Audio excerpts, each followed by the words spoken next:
Thank you very much, Ray. So I'm delighted to be here to talk to you today about discrimination of integrated versus cccDNA derived hepatitis B surface antigen. So there are my disclosures. And so I thought I would start out by asking the question, why should we even think about distinguishing the source of hepatitis B surface antigen? Well, we all know that functional cure is defined as hepatitis B surface antigen loss, so it seems natural to say that, well, if we could discriminate the sources, then we could look at our current and even future therapeutics to understand which one of those sources those therapeutics are working on. Way in the future, we could think that we could potentially give personalized therapy. So if we knew that a particular agent worked better against integrated DNA than cccDNA, we could look at the patient and see what their source of their surface antigen was and direct appropriate therapy. We can understand more about the pathogenesis of hepatitis B. How is surface antigen being maintained? Is it really the same in everybody? And how does HIV affect that production? I think we can also think about something that's been mentioned today, this idea of partial cure. So surface antigen positive, hepatitis B DNA negative off of therapy. Is that a reasonable goal in somebody if we can say that all of your surface antigen is coming from integrated DNA rather than from cccDNA? And maybe we could take those people off of therapy and they'd be less likely to flare and rebound. So just to remind people about where these two sources of hepatitis B come from. So hepatitis B exists as two different virions. One is the relaxed circular DNA, which is 90% of the virions, and the other is the double-stranded linear DNA, which is about 10%. And both of these virions get taken into the hepatocyte and then into the nucleus, and then they have different fates. In the nucleus, the relaxed circular DNA gets repaired to the cccDNA, which then gets transcribed to all of the viral RNAs. The double-stranded linear DNA, on the other hand, gets brought into the nucleus and then gets primarily integrated into the host DNA, where it's only transcribed to these 2.4 and 2.1 kilobase RNAs, which become the hepatitis B, large, middle, and small hepatitis B surface antigens. So we've known for a while that hepatitis B surface antigen comes from different sources. Early on, we knew that in E antigen positive individuals, the hepatitis B DNA level and the surface antigen levels were well correlated, but not true in E antigen negative individuals, where there's a proportion of individuals with low hepatitis B and DNA levels, but high surface antigen levels, suggesting there was another source. So we've developed markers to look at cccDNA transcription to better understand this. One of the more recent ones is something called the circulating HBV RNA, or what they call the CRB RNA. And this assay is a little bit different because they actually amplify near the 3' end of the HBV RNA, which is unique to cccDNA derived transcripts, since the integrated DNA derived transcripts are truncated. What they found in the blood of E antigen positive untreated patients was that the CRB RNA was detectable in all of them, but only detectable in 51 of 90 E antigen negative untreated patients, despite similar hepatitis B surface antigen levels. And then they also showed that in E antigen negative individuals, the CRB RNA on the x-axis doesn't correlate with the surface antigen levels. And this actually looks pretty similar to the earlier graph I showed you of the hepatitis B DNA levels. There are other markers of cccDNA transcription that we've discussed today. Hepatitis B RNA, which is shown here, and also correlates in E antigen positive, which are shown in orange, but not E antigen negative individuals. And similar to the hepatitis B correlated antigen as well, correlates in E antigen positive with surface antigen levels, but not E antigen negative individuals. A more recent study looked at E antigen negative individuals with low hepatitis B DNA levels and used immunohistochemistry to stain for both surface antigen and hepatitis B RNA.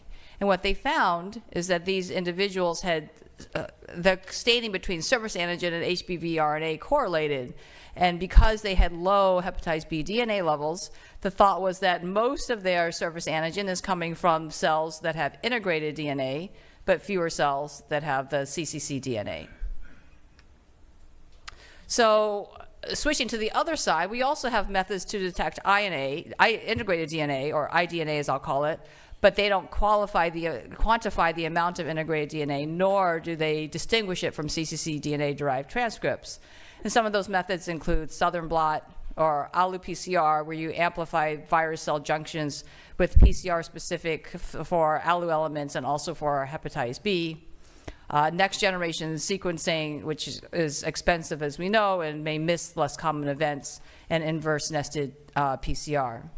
So what I'm going to talk to you today about is two assays that I'm aware of that try and distinguish cccDNA derived from integrated DNA derived surface antigen. So this first one focuses on DNA and takes advantage of the fact that hepatitis B DNA exists in 4 forms. So there's the relaxed circular DNA that I mentioned, and there's the cccDNA. Those are the circular forms. And then there's 2 linear forms, the double-stranded linear DNA and the virions, and then the integrated DNA.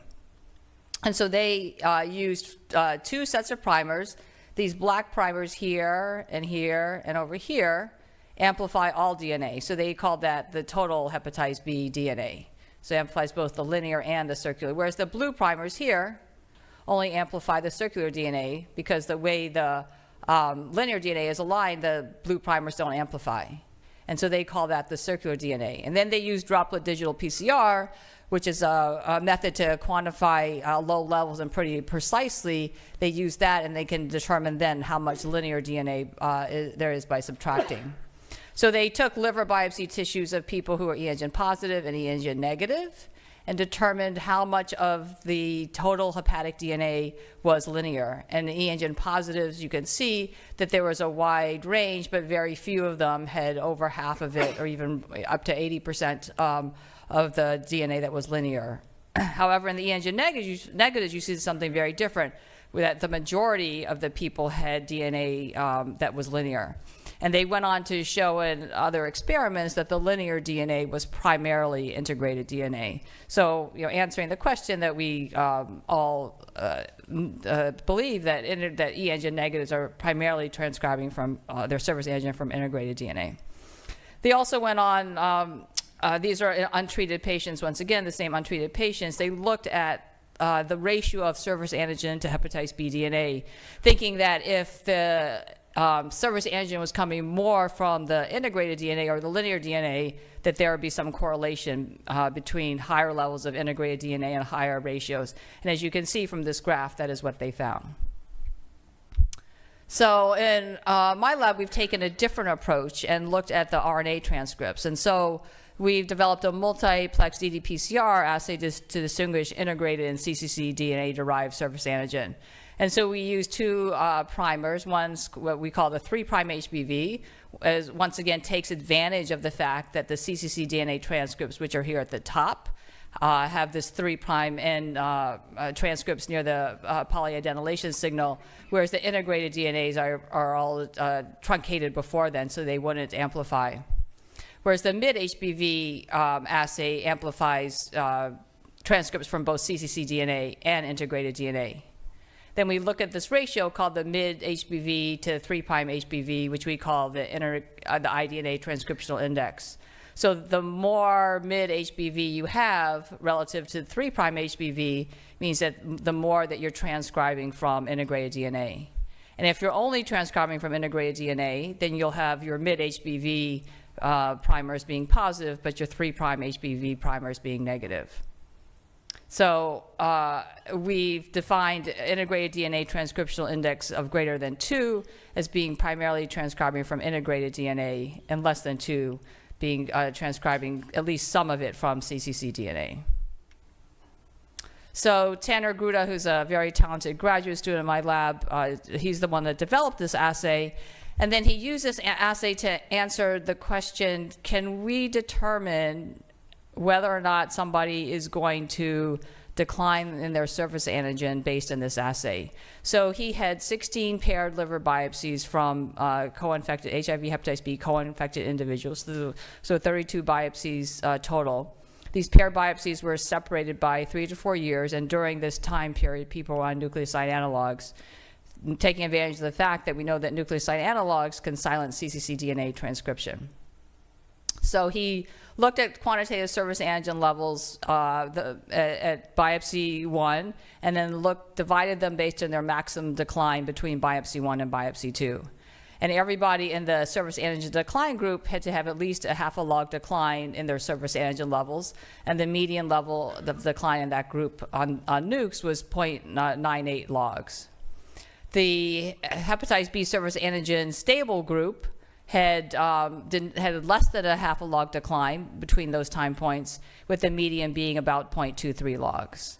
So then he hypothesized that those people in the decline group would have lower iDNA transcriptional indices, ideally less than 2. And so this is what he saw. So the dots, the purple dots, are the iDNA transcriptional index. And you can see that everybody in the surface antigen decline group, their iDNA transcriptional index was less than 2 at biopsy 1. And those are the people that had the decline. In contrast, those individuals with stable hepatitis B surface antigen levels primarily had iDNA indices greater than 2, saying that they were transcribing more from integrated DNA, and we wouldn't expect them to have a decline in surface antigen with nucleoside analog treatment. So Meraki Tedeschi, who's a super talented technician actually in my lab, took a subset of these individuals and looked at these at a more granular level. So these 10 individuals were 5 individuals who had started nucleoside analogs early, near the time of biopsy 1, so less than 6 months before biopsy 1. And the people in the prolonged group had been on nucleoside analogs for at least 5 years, and the median was between 6 and 7 years. So she isolated single hepatocytes and ran this iDNA transcriptional index assay. And what you see here are 2 grids of hepatocytes that she dissected. The empty spots are spots where the assay didn't work or she didn't get any reads. The size of the dots, as you can see in the bottom, represents the amount of transcripts in each of those cells. And the color of the dots represents whether it's coming from cccDNA only, which are the gold dots, or a mixture of cccDNA and iDNA, which are the purplish dots. So you can see at biopsy 1, there's lots of transcription, mainly from cccDNA. Interesting. So this person then at biopsy 2, about 3.5 years later, you can see a drastic difference. There's much less transcription. There are some cells that these black empty cells, like this one, means there was no, it was a non-transcribing cell. And in addition, you see now lots of these blue spots. And these blue spots are the iDNA only transcribing cells, meaning they were only positive for that 3', only positive for that mid HBV primer, not the 3' primer. So that this person now has a lot more transcription just from iDNA only. So this was in contrast to one person. So these are representative samples. I'll summarize it at the end. With prolonged nukes. So you can see here, this looks very different than someone early on in nukes. And I'll just call your attention to the bottom scale here, where this is only up to 30, whereas the previous graph, it was up to 800. So there's much less transcription going on. There are fewer cells that are transcribing. And almost all of the transcription is from integrated DNA. And what she went on to show also was that 3 years later, 4 years later, there was no difference. This person looked exactly the same, still mainly from integrated DNA, with, I'll point out, a few cells that still transcribe from cccDNA. So even after 80.1 years on nucleoside analog therapy, there was still cccDNA transcription going on. So not necessarily surprising that if you stop therapy, a lot of these people will rebound. So in summary, what she found on all these 10 individuals, that the median proportion of S transcripts from iDNA only was about 77% in the 5 individuals on prolonged nukes, and about 10% in the 5 individuals in the early nuke group. By biopsy 2, in the early nuke group, the amount of iDNA only S transcripts increased to about 25%. And in the prolonged group, about a third of the S transcripts continued to be from cccDNA. And of these 5 individuals that we had in the prolonged group, none of them were transcribing only from iDNA. They all had some cccDNA transcription remaining. So in summary, I showed you two assays to distinguish cccDNA versus integrated DNA derived S transcription in liver tissue. One is DNA-based that distinguishes linear and circular DNA, and one is RNA-based that looks at the proportion of RNA transcripts from iDNA versus cccDNA. Distinguishing these iDNA and cccDNA-derived transcriptions allows us to determine, as I showed you, how therapeutics are affecting each of those. But further work is needed to discover biomarkers in the blood to distinguish these two sources of surface antigen, since both of these assays I showed you have only been studied in liver tissue. We are working to look at our assay in blood now as I speak. And I just wanted to acknowledge, I mentioned Marake Tedesi and Tanner Gruda, also Ashwin Balagopal, who's my co-investigator and really my partner in all of this, and the Hepatitis B Research Network study participants, as well as funding. Thank you for your attention.